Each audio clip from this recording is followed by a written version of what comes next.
안녕하십니까. 통일나우의 박수연입니다. 한 주간의 통일 소식을 브리핑에서 소개합니다. 지난 13일 국회에서 한반도 평화와 도시 경쟁력 제고를 위한 방안을 주제로 한중미 공동 번영을 위한 포럼이 열렸습니다. 조명균 통일부 장관은 이날 축사에서 정부는 미국과 중국을 비롯한 관련국들과의 긴밀한 소통을 통해 평화와 번영이라는 목표를 실현시킬 방안을 마련할 것이라고 말했습니다.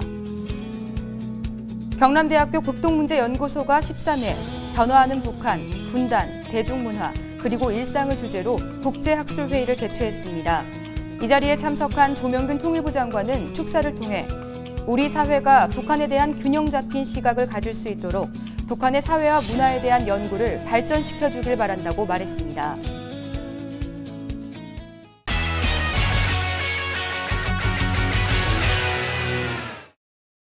고향이라는 의미가 그 누구보다 애틋하고 특별한 사람들, 바로 이산가족들입니다.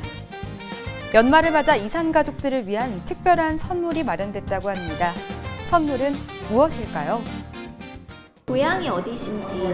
평안남도 안주군 안주읍 율산리 273의 1번지. 되게 시간이 많이 흘렀는데도 번지수까지 다 기억이 나세요? 아, 그래야죠. 그건 잊을 수가 없죠. 70년이라는 세월이 지났지만 가볼 수 없어 더 애틋해지는 그곳. 바로 북녘에 있는 고향입니다. 기억 속에 꾹꾹 묻어놓았던 고향의 향기를 담아놓을 수 있다면 어떨까요? 바로 이 작은 유리병 안에 말입니다.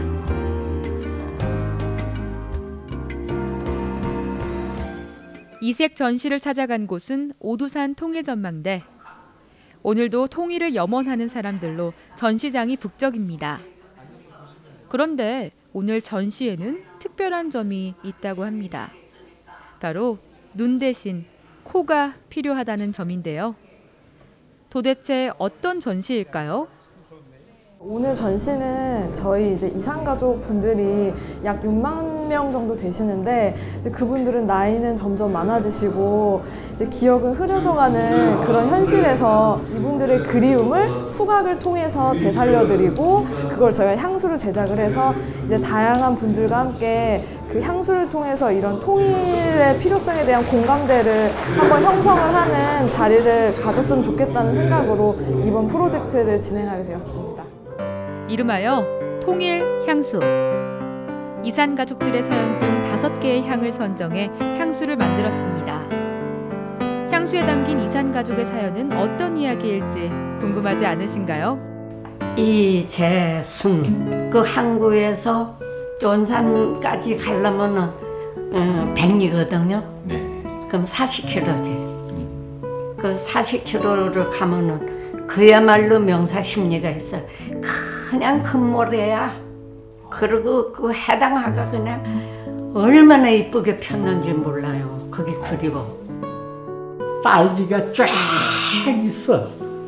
이만한 함지박 머리에다 이고 갑니다.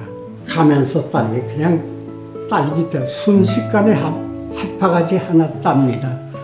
저녁 때가 되어서 남자들 밭에서 일하고 들어오면 한 그릇이 이만한 대접에다가 딸기 한 그릇씩 갖다 드리면 아주 좋다고 그러는데 딸기를 보면 고향 생각이 나죠.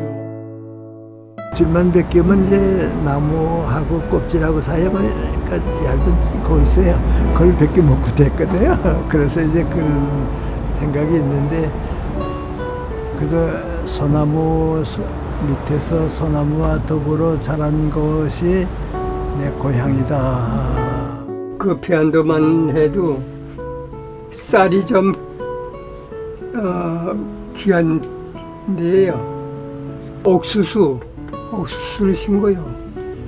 그러면 그냥 옥수수가 이만큼 이렇게 큰 나무것이 먹을 때 참말로 맛도 그렇게 좋지가. 그 개울에 내려가는 그 물줄이 그게 그리운 거야 제일. 그 영등포 바닷물의 바다 냄새, 그 생각이 나고 추억은 많지만 이제는 다 가물가물해. 그 길도 다 잊어버려서 모를 것 같아. 점점 아득해지는 기억. 그 기억이 잊혀지지 않도록 작은 향수병 안에 고향을 담았습니다.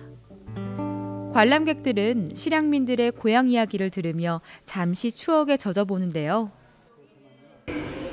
산딸기 냄새도 나지만은 저 구리에 가면은 많이 나는 거 있죠. 그 냄새 참 좋습니다. 오늘 이 자리에는 실향민의 아들이자 이산 가족인 조명균 통일부 장관이 참석해 이산 가족들의 아픔을 함께했습니다. 통일향수 전시는 오두산 통일전망대뿐 아니라 서울에도 마련됐는데요. 작은 병에 담긴 향수지만 이산 가족들은 어릴 적 시간을 보낸 정든 고향을 추억할 수 있고요. 관람객들은 분단의 아픔을 되새기게 한다는 점에서 더 의미 있는 전시가 아니었나 싶습니다. 저도 그 고향이 좀 바닷가 쪽인데 이게 그런 비슷한 향이 나는 것 같아요. 되게 향으로 딱 맡으니까는 그 공감이 딱 되는 것 같아요. 저분들의 사진도 보면서 되게 좀 따뜻하고 추억의 어린 향기구나 라는 걸 느끼게 됐습니다.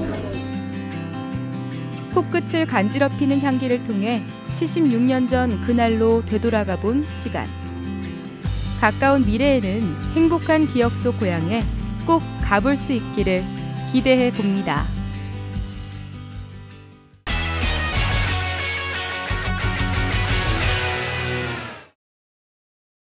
남북통행의 관문이자 남북통일의 전초기지라는 별칭을 가진 곳이 있습니다.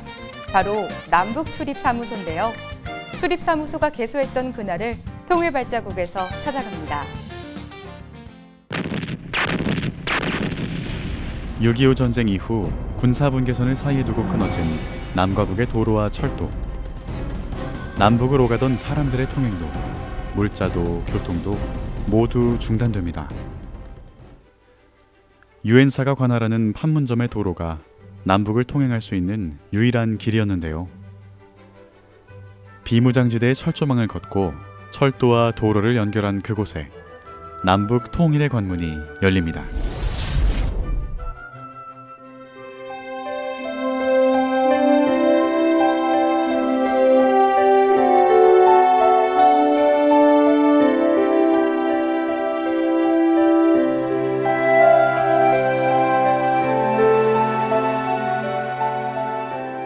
(2003년 12월 24일) 경의선 남쪽 최북단인 파주의 도라산역.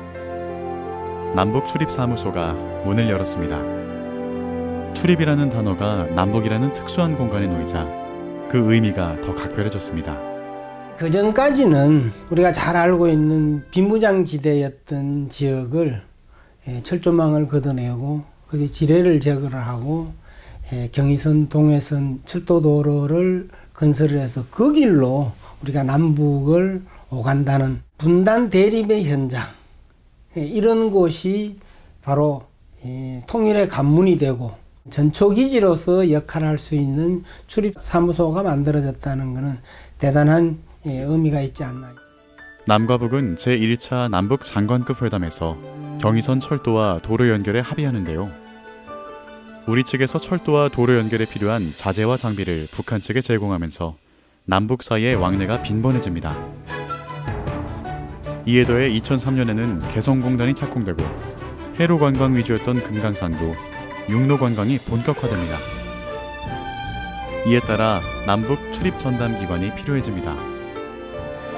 강원도 고성의 동해선과 경기도 파주군의 경의선 출입사무소는 도로와 철도의 출입시설이 건설되고 화물 처리를 위한 물류시설이 설치됩니다. 국내에서는 그런 사례가 없잖아요. 해외 사례는 제가 몇 군데를 다녀왔습니다. 멕시코하고 미국 국경 지역, 그 다음에 홍콩하고 심천 간의 국경 지역, 이런 지역에 대한 벤치마킹을 통해 가지고 운영과 관련된 부분들은 관계부처 직원들하고 함께 가서 이렇게 보고 새로 업무 개선을 하게 되었고. 경의선 출입사무소에서는 개성공단과 개성관광, 각종 남북회담 개최와 인도적 물자 수송을 목적으로 한 출입이 많았고, 동해선 출입사무소는 금강산 관광과 남북 간 회담, 이산가족 상봉행사 등을 위한 왕래가 많았습니다. 2007년 12월에는 도라산역과 개성 봉동 간 화물열차 운행이 시작되면서 철도를 통한 출입 업무도 이뤄집니다. 하지만 2008년 12월 1일 북한의 일방적인 조치로 화물열차 운행과 출입 업무가 중단됩니다. 지난 2015년 8월 15일 남북 출입사무소에는 큰 변화가 생겼습니다. 최고인민회의 상임위원회 정령, 현재의 시간보다 30분 늦은 시간, 동경 127도 30분을 기준으로 하는 시간을 표준 시간으로 정하고 평양 시간으로 명명한다. 바로 북한이 표준시 기준을 변경한 것. 이 시간은 기존 시간보다 30분 늦은 시간으로 북한은 평양 시간이라 명명하고 있습니다. 저희가 보통 이제 9시 출경하면 8시 반서부터 이제 출경 심사를 합니다.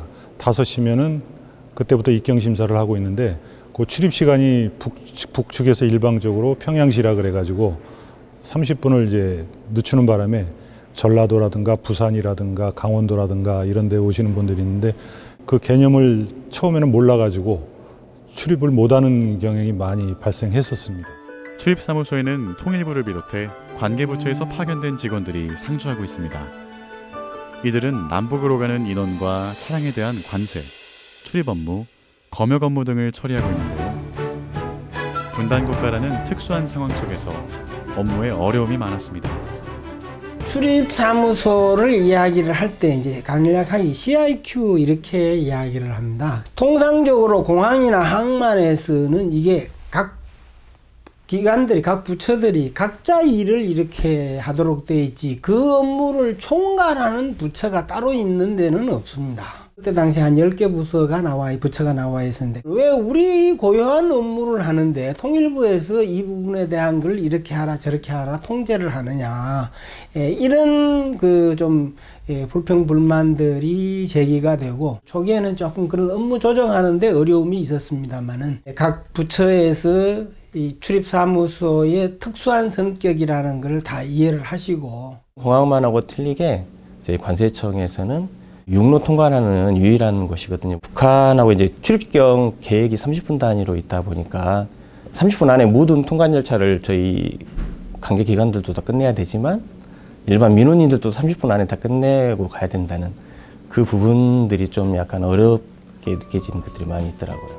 출입사무소의 통관검사에서는 보통 안보위험 물품을 걸러내는데요. 가끔 생각지도 못한 물건이 나올 때도 있습니다. 저희한테 통관 절차를 진행하려면 관련 물품들, 목록들을 저희한테 미리 제출을 하고 그다음에 통관 절차에 이제 승인을 받고 나가긴 하는데 저희 직원들이 보면 그 비율이 여직원들이 많이 그 업무에 현장 업무에도 많이 그 투입되는 추세거든요. 그래서 모든 업무를 같이 합니다, 여직원들하고. 그래서 화물 검사 업무도 같이 하는데 우리 여직원이 화물 검사하다가 굉장히 놀란 적이 있었었죠. 우리는 뱀 수리라고 하면 뱀 어떤 성분을 추출해서 오는 술이 아니라 뱀 한 마리가 그대로 다 담겨 있거든요. 물론 이제 저희 남직원들이 가서 처리를 하긴 했지만 여직원들이 엄청 놀라서 그때 그 당황했던 그런 기억이 있습니다. 분단된 한반도에서 남북 출입사무소는 사람과 물자가 오가는 것 그 이상의 의미를 가집니다. 겨울이 가고 다시 봄이 오듯 다시 남북 출입사무소에 사람들이 북적일 그날을 기대해 봅니다. 오늘 준비한 소식은 여기까지입니다. 이상으로 통일나우를 마칩니다. 시청해주신 여러분 고맙습니다.